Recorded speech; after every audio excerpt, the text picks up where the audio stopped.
Pemirsa, tes wawancara calon pimpinan KPK kembali digelar hari ini.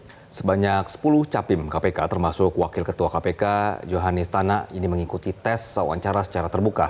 Ada 10 calon pimpinan KPK menjalani tes wawancara pada hari ini di Gedung Kementerian Sekretariat Negara. Tes wawancara sesi kedua calon pimpinan KPK ini dimulai sejak pukul setengah 9 pagi sampai 17.30 waktu Indonesia Barat.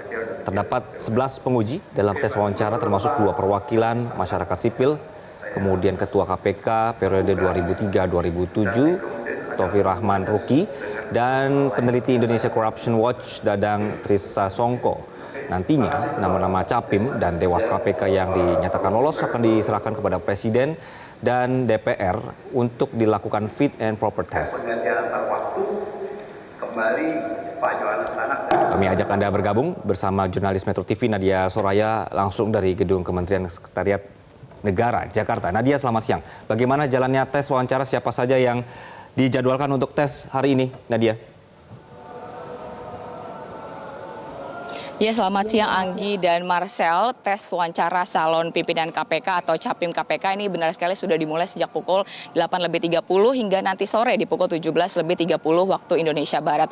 Untuk hari ini tes wawancara digelar secara terbuka, artinya untuk rekan-rekan media ini dapat masuk ke dalam dan lihat bagaimana proses atau berjalannya proses wawancara, termasuk apa saja pertanyaan-pertanyaan yang diajukan oleh para penguji. Kurang lebih ada 11 penguji yang mengikuti atau berpartisipasi dalam wawancara di tes wawancara kali ini, dan termasuk 2 diantaranya adalah perwakilan dari masyarakat sipil, yakni mantan Ketua KPK periode 2003-2007 Taufik Rahman Ruki dan juga peneliti Indonesia Corruption Watch atau ICW yakni Dadang Trisasongko. Tadi sejak pagi tadi kita sudah melihat juga untuk tes wawancara yang dimulai. Urutan pertama ada Wakil Ketua KPK Johannes Tanak, ada juga tadi Kepala Badan Pengelola Keuangan Daerah atau BPKD DKI Jakarta periode 2018 Michael Rolandi, ada Muhammad Yusuf, dan diikuti oleh baru saja selesai saat ini untuk tes wawancara dari Deputi Pencegahan KPK. Kita akan coba mendengarkan bersama-sama bagaimana pernyataan dari Pahala Nainggolan karena baru saja keluar begitu dari gedung atau ruang tes wawancara dan saat ini sedang memberikan statement kepada teman-teman media begitu. Kita akan mendengar bersama-sama. Untuk pencegahan itu kita pikir fungsi koordinasi yang lebih penting. Jadi nggak bisa lagi kita datang memperbaiki BPJS Kesehatan, besok memperbaiki Dikbud, nggak bisa. Kita harus masuk misalnya pelabuhan, ada 16 lembaga di situ. Gitu. Oleh karena itu kita bilang pencegahan sekarang harusnya pergi ke sektor, pergi ke fungsi koordinasi, untuk keterbukaan impor gitu, ada 8 instansi di situ yang harus nyetor data. Kalau enggak nyetor tuh harus ada koordinator yang kuat selain KPK gitu, tambahan dari KPK misalnya Menko atau bahkan Presiden sendiri untuk menjalankan yang nakal-nakal ini. Kalau suruh setor data dia nggak setor, kita mau ngapain sekarang? Kecuali ada penindakan dia agak takut, tapi itu pun dia berkelit-kelit gitu kan. Nah akhirnya harusnya pergi ke Menko, pergi ke Presiden, ditegur tuh kepalanya, sehingga kita pikir pencegahan bisa berjalan.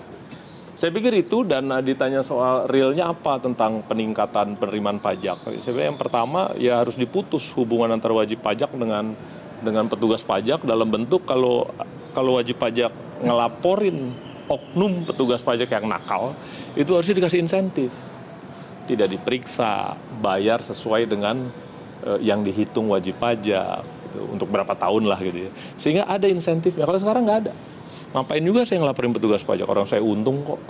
Saya ngemplang pajak juga, bagi dia sedikit, bagi negara sedikit, saya dapat yang paling banyak. Kita bilang gitu kan, kalau dia nyolong 10 gitu kan, negara dibayar 1, petugas dibayar 2, saya masih dapat 7.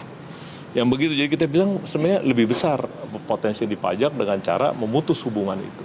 Yang kedua, ada konflik of interest antara petugas pajak gitu. Kalau dia berhenti, dia nggak boleh dong jadi konsultan pajak gitu ya.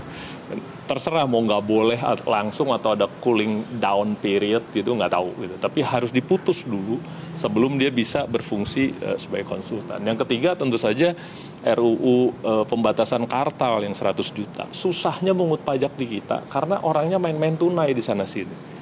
Kalau main tunai itu susah ngenainnya. Makanya kita bilang underground ekonominya masih nggak tahu gitu berapa besar. Nah, caranya di mana-mana. 15 negara Eropa udah mengenakan gitu kan. Batasi transaksi tunai.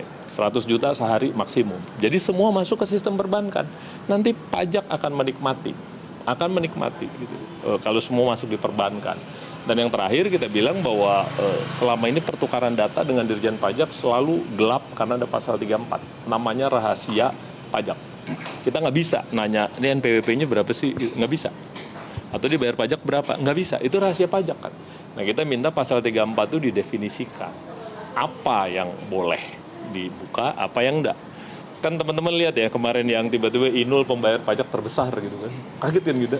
Pertanyaan yang bagus dibawa, Raffi kemana ya? Nah itu tuh yang kita mau. Kalau terbuka kan jelas.